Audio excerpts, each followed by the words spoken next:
291 is code 65100 block west 11 place, requesting an additional unit has 15 gang members. Responsible gang members with knives, fighting with the PR's husband, incident 4960. Off at Nordoff. Let me know if he changes his direction. I'll be there in about 2 minutes. It has been another violent weekend among the gangs of California. A man who was standing in line to see colors, the movie about gangs, was shot in the head by someone wearing the colors of a rival gang. In the 1980s, South Central Los Angeles was in the grip of a crack epidemic. That, coupled with the growing poverty and crime rates, made it a serial killer's playground. From mid-1985 to late 1988, 7 women were found dead, discarded in alleyways and dumpsters around South Central. Authorities were clouded by other murders happening at the time, unable to track down the man responsible for these specific crimes. It seemed the bodies would not stop turning up until these murders ended abruptly. They didn't know it then, but a woman's miraculous escape has scared the murderer into hiding. However, in 2002, almost 14 years later, he was back and as callous as ever. But who was this monster stalking the streets of South Central, targeting vulnerable women and disposing of them as if they were nothing more than trash? It wasn't until 2010, 25 years after the first murder, that we found out the grim sleeper's true identity. And it turned out he was there all along, right under their nose the entire time. Lonnie David Franklin Jr. was born on the 30th of August 1952 and grew up in South Central Los Angeles. From an early age, Lonnie battled with learning to read and write, but found his passion when his father, Lonnie Sr., took him out for his first driving lesson at just 7 years old. From then on, Lonnie learned everything he could about cars and how they worked, soon becoming quite the mechanic. In his teens, Lonnie discovered he was popular with the ladies and could use his charm to make them feel special. However, his charm didn't work with the authorities. At 16 years old, Lonnie was taken into custody twice for grand theft auto and arrested the following year for burglary. This behavior concerned Lonnie Sr., who suggested Lonnie enlist in the army. By 1974, 21-year-old Lonnie was stationed at a base in Stuttgart, Germany. It was there that Lonnie committed his first crime against a woman. Late one night in April, he and 2 army buddies tried to drag a woman into a car. They were unsuccessful until a second attempt was made an hour later. A 17-year-old girl, later identified as Ingrid, was walking to the train station from her boyfriend's home at around 12:30 a.m. when 3 soldiers pulled alongside her. They asked Ingrid for directions before offering her a ride home. Ingrid was then taken to a remote field where all 3 men took turns in her at knife point. Her life was spared and Ingrid was driven home. She persuaded Lonnie to give her his phone number, which he did. As soon as she was safe and out of the clutches of these men, Ingrid went straight to the hospital and reported the assault to the local authorities. She used Lonnie's number to arrange a meeting with him the following day. Lonnie blindly turned up at the station to meet Ingrid, having yet to learn that the whole thing was a setup. When she saw him, she dropped a handkerchief, which was the officer's sign to get Lonnie. He was arrested on the 6th of May 1974 before being convicted following an 8-day trial. The other 2 men were convicted. They received 4-year sentences, while Lonnie was given a sentence of 3 years and 4 months behind bars. Strangely, Lonnie only served a year of his sentence. On the 24th of July 1975, upon his release, he was dishonorably discharged from the army. Lonnie traveled back to Los Angeles and settled into an ordinary life. He met his wife and they had 2 children, a son and a daughter. From the outside, Lonnie seemed like the all-American friendly family man. In 1982, 30-year-old Lonnie started working as a sanitation worker. This job gave him intimate knowledge of the South Central area, learning each alleyway and trash site by heart. Crack arrived on the South Central streets in the 1980s. It took only a few years for this powerful drug to take hold of the community, with increased levels of poverty and gang violence. This is it. The drug so powerful it will empty the money from your pockets, make you sell the watch off your wrist, the clothes off your back. Or kill your mother. Yep, that's what we're seeing. There was also deep mistrust of the police, with prevalent racial profiling of the African American and Latino communities regularly occurring by the LAPD. Murder was rife in the city, making it the ideal hunting ground for a serial killer who preyed on victims who already fell under the radar. 29-year-old Deborah Jackson was found in a West Gage Avenue alleyway on the 10th of August 1985. She had been shot 3 times in the chest and upper body. Deborah left behind 2 children. 35-year-old Henrietta Wright was found 2 days later on the 12th of August in a West Vernon Avenue alley. Her body had been left under an old mattress. Like Deborah, Henrietta died due to multiple gunshot wounds. But Deborah and Henrietta were not the only women murdered around that time. Several other African American women had been found discarded in alleyways during the mid-80s. On the 23rd of September 1985, the LAPD publicly announced that these crimes were occurring. They began investigating the South Side Slayer, setting up a task force to investigate these murders. It took some time, but the investigators eventually learned that these murders were not all carried out by the same perpetrator. Tracking down the killers was made more difficult by the inability to link certain murders to each other. Men like Louis Crane, Daniel Schriebert, Ivan Hill, and Michael Hughes killed at least 6 women during this time. Something that did make Henrietta and Deborah stand out was the use of a firearm in each case. While investigators couldn't definitively link the cases, they did have their suspicions. On the 10th of January 1987, a 911 call came in regarding a deceased woman. The man reported seeing someone in a van dumping a woman's body in the 13th block of the East 56th Street in Central Alameda.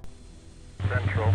I'd like City Police 831. Yes, I'd like to report a murder or a dead body or something. Where at? The address is 1346 East 56th Street in the alley. You know, he threw her out. The only thing that's hanging out of this, like he threw a gas tank on top of her, and the only thing you can see out is her feet. Okay, what's your name? Huh? What's your name? Oh, I don't stand anonymous. I know too many people. Okay then, bye-bye. All right. The anonymous man provided the van's complete license plate. 1PZP746. The vehicle was later found by the police in a church parking lot, roughly 4.5 miles from where the body had been dumped. Authorities identified the victim as 23-year-old Barbara Ware. On the 15th of April 1987, Benita Sparks' body was found in a trash bin. She had been shot. Another murder victim, 26-year-old Mary Lowe, was found dumped in an alley. Her body had been covered up and she too had been shot. On the 30th of January 1988, 22-year-old Lucretia Jefferson was found dead in the Westmont area. Months later, on the 11th of September 1988, 18-year-old Alicia Monique Alexander was found dead in an alley near Western Avenue. After Alicia was found, these murders seemingly stopped. Crime was still rife in South Central, but whoever had committed these particular murders seemed to have gone quiet. It turned out there was a good reason for this.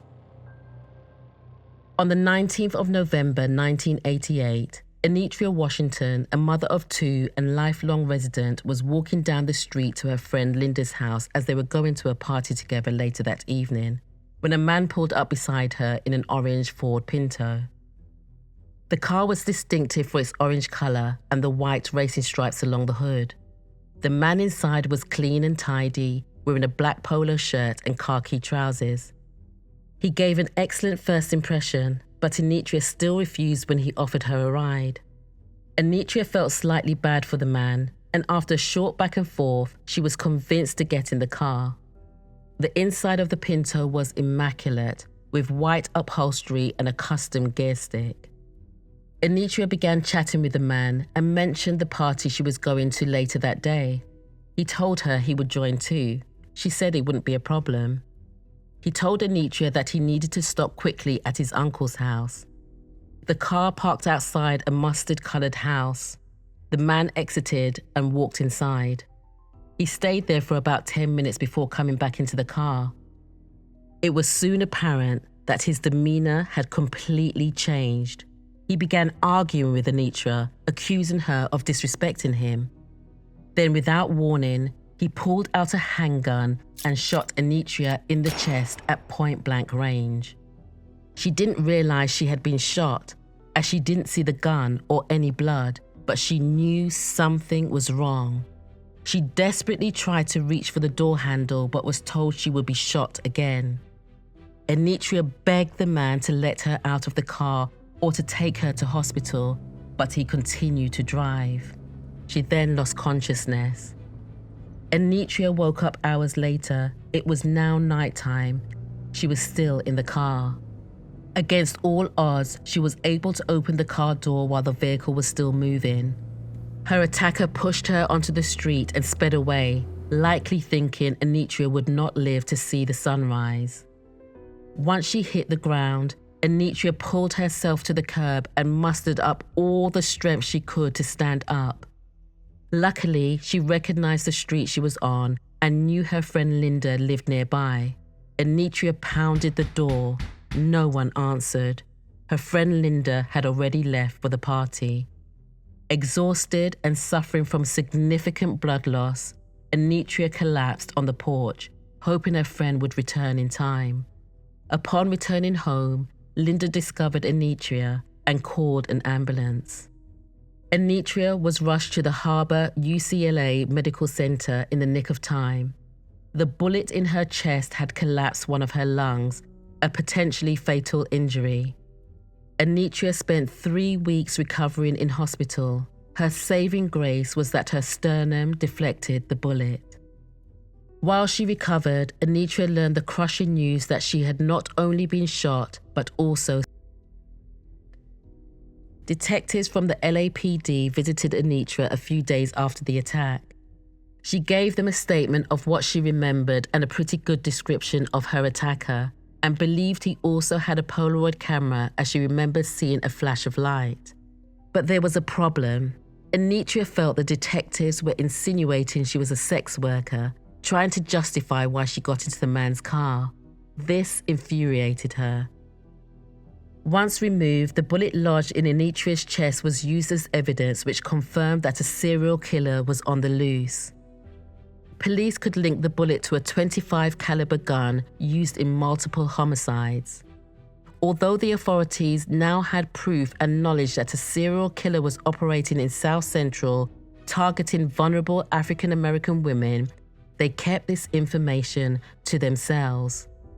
It wasn't until 20 years later, in 2008, that the LAPD acknowledged that a serial killer was targeting these women. Tragically, this warning came far too late. In February 1989, a police officer stopped a car from weaving in and out of traffic and behaving erratically. When officers initially tried to pull over the vehicle, the driver panicked and attempted to flee, forcing a chase. The driver was an off-duty narcotics officer by the name of Ricky Ross. He had a prostitute in the front seat, along with drug paraphernalia. The police searched the trunk of his car and found a firearm. Ricky's gun appeared to match the weapon used in the killings. Ricky was arrested. The police were confident they had found the serial killer. Forensic tests purportedly linked Ricky's handgun to the 3 slayings. But then, in a remarkable turnabout, a county prosecutor announced that the murder charges would have to be dismissed because the results of the ballistic tests were wrong. Ricky Ross, LA County Sheriff's narcotics investigator, was fired. 14 years had passed, with no sign of the orange Pinto, no new leads, and no new murders, until the 19th of March 2002, when Princess Berthomieux was found dead. Princess Berthomieux was just 15 years old. She had been beaten and strangled to death before her nude body was discarded in some bushes. Princess had a rough upbringing, suffering as an infant before being brought into a foster home. Her mother abandoned Princess and left her with her biological father, who abused her. She was malnourished as a toddler and could not walk or talk until rescued. Her petite frame was covered in bruises, cigarette burns, and scars from where she had been hogtied. Her father's treatment of Princess landed him in prison for 4 years. Princess was then placed in the foster care system. Princess was in a doting family home, living with the Smarts family. Heartbreakingly, that ended in 1997 after her foster mother died, and her foster father became seriously ill soon after. Princess then had to return to foster care, which proved too much for her. She ran away from each new placement and ended up being taken in by a pimp. This is how she crossed paths with her eventual killer. 35-year-old Valerie McCorvey was found next on the 11th of July 2003 in the Westmont area. She had suffered severe trauma to the neck. Then came 25-year-old Janicia Peters. She was found dead on the 1st of January 2007 in an alleyway on Southwestern Avenue. She had been shot. Her body was covered in a garbage bag. A homeless man who was looking for tin cans stumbled across her body. Again, LAPD still didn't tell anyone that a serial killer was on the loose.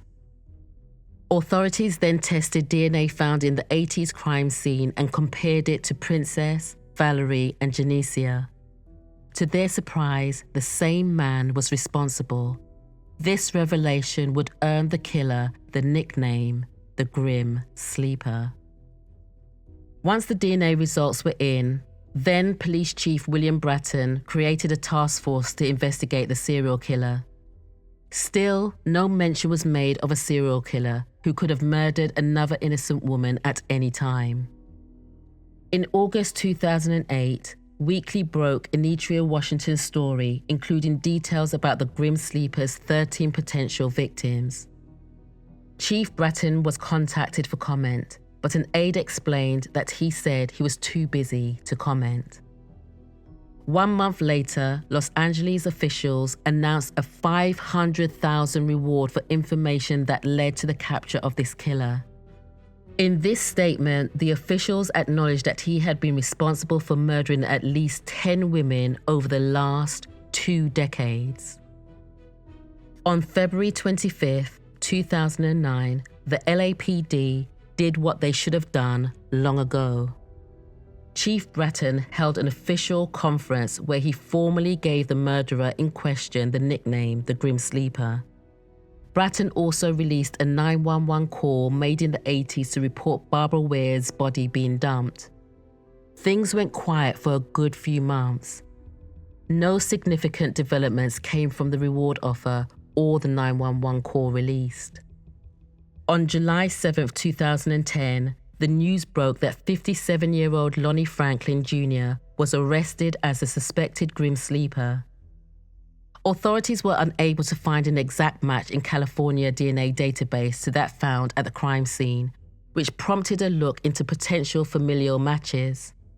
Eventually, they got a hit. Lonnie's son, Christopher Franklin, was previously convicted of a felony weapons charge, and his DNA was on file. Christopher was far too young to have committed the murders at the time. Hence, the authorities turned their eyes on Lonnie. They knew they needed to get a sample of Lonnie's DNA to match him to the crime scene definitively. This ended up coming from a napkin and a slice of pizza. An undercover officer pretended to be a waiter and gathered Lonnie's leftover food and cutlery. Once they confirmed it was in fact Lonnie's DNA at the crime scene, he was promptly arrested. The suspect that has been known to many as the Grim Sleeper. The suspect is Lonnie David Franklin. He's 57 years of age.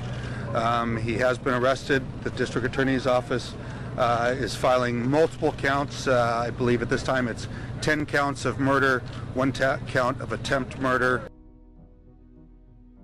Everyone in his neighborhood was in a state of shock as Lonnie was well liked. He would fix cars for dirt cheap and was always giving away cars. These murders started in 1985, went from 85 to 89. Then there was a 14-year gap where they stopped and then they resumed again. 11 altogether, but as you heard the captain say, he is being booked on 10 counts of murder, not the 11. Also, this neighborhood is in shock. Some samples, some examples of what people had to say. Some wanted to be on camera, some did not. He was a guy that this worked on cars, and he's appeared to be such a nice guy. You know, he's a mechanic. Every time you see him, yeah, and he's always like mind his own business. You know, like wasn't nothing going on. He's very friendly, very helpful. You look shocked. I am, because I've sat in his camper plenty times. I've sat there with him, watching movies or having a drink. Or never tried to hurt you? No. Never gave any indication that he could be a mass killer? No. Let me tell you, he used to work on all my family cars. He used to work for the police department. He was a mechanic. For the police department? For the police department, over at 77 Division. I can verify that. I've been with him alone around 2 or 3 times. To do what? To my car, because I got into a bad accident, so he was always fixing my car. But I always been alone with him, and he never touched me, threatened me, or anything. Always, how many times? Like about 3 or 4 times. He came to my house before at nighttime. Following his arrest, police raided Lonnie's home, hoping to get a clearer image of who their murderer was. While inside, they found videos and close to 1,000 photos of women posed in sexually suggestive positions. Most of them were either partly or entirely nude. Some also appeared to be unconscious, sleeping, or dead. Amongst the pictures found was a picture of a woman who appeared to be unconscious, wearing a beige blouse with blood on it. It was Enitria Washington, Lonnie Franklin's only known survivor. A picture of Genesia Peters was also found in a mini fridge in Lonnie's garage. 10 guns were also found, one of which was a .25 caliber semi-automatic handgun, which became a key piece of evidence as it was believed to be the gun used to shoot Genesia. The LAPD spent the next few months trying to find these women's identity, but they didn't get very far. So they released 180 images to the public, hoping their faces would be recognized. Some women came forward after recognizing themselves. Others were never identified, and their whereabouts remain unknown to this day. During the police interview, when shown the pictures of all the victims, Lonnie denied knowing any of them. He showed no remorse and dared to tell the police that the women were too ugly for his taste. This young lady here, her name was Bernita Sparks. Wow, she looked heavy set. Why? No, I just said she looked fat. Yeah, no, I don't know. Okay. This young lady, her name is Henrietta Wright. Go ahead, take a close look.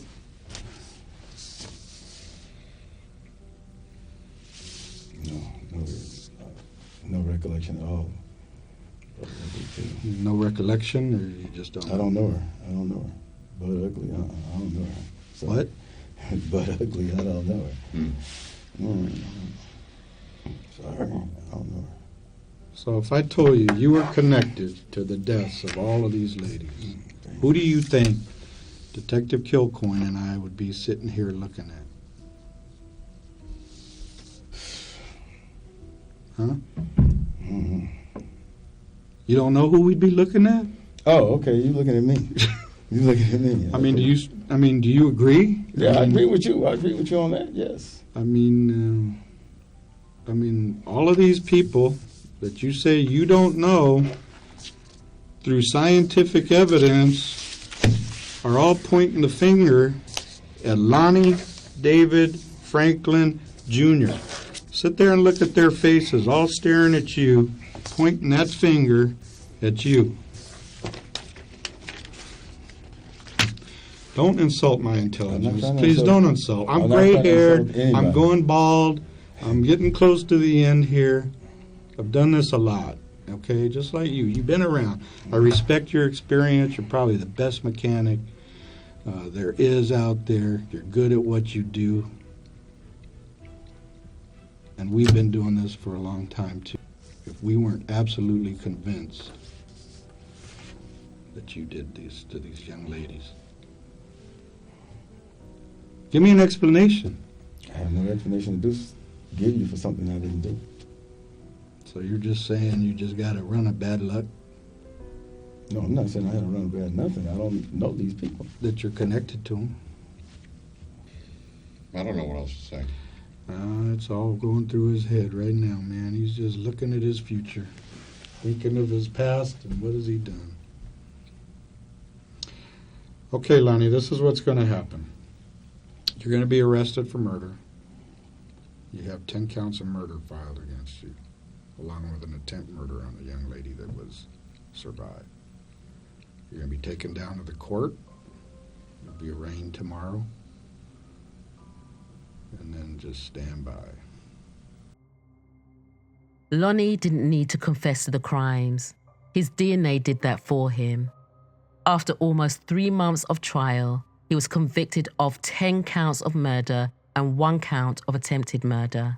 Guilty of the crime of first-degree murder of Alicia Alexander, a human being. Guilty of the crime of first-degree murder. Guilty of the crime of first-degree murder. Guilty of the crime of first-degree murder. With every guilty verdict, family members held hands, bowed their heads, shed tears.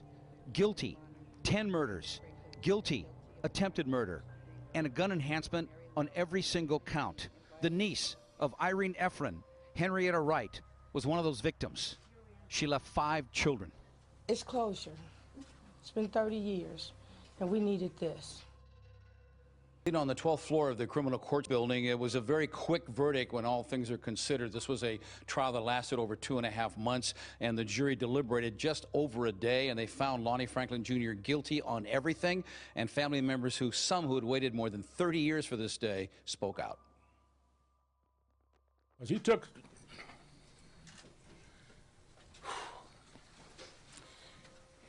it from a baby. Cared for. Samara Herod said she broke every speed limit to drive in from San Bernardino. Her baby sister, 15-year-old Princess, was murdered by Franklin, March 2002. And she had a heart of gold, and she deserved to live a full life. And I'm here for her. It's all about her. It's hard knowing that my sister was taken in such a tragic way. I don't know what kind of evil resides in you, Lonnie David Franklin, but you have touched so many lives and hurt so many people. Today, the families of 10 murdered women face the man known as the Grim Sleeper, hoping this is the last time. On the 6th of June, 2016, Lonnie Franklin Jr. was sentenced to death. We still don't know the total victim count of the Grim Sleeper. Lonnie took those secrets to the grave when he died in prison on the 28th of March, 2020.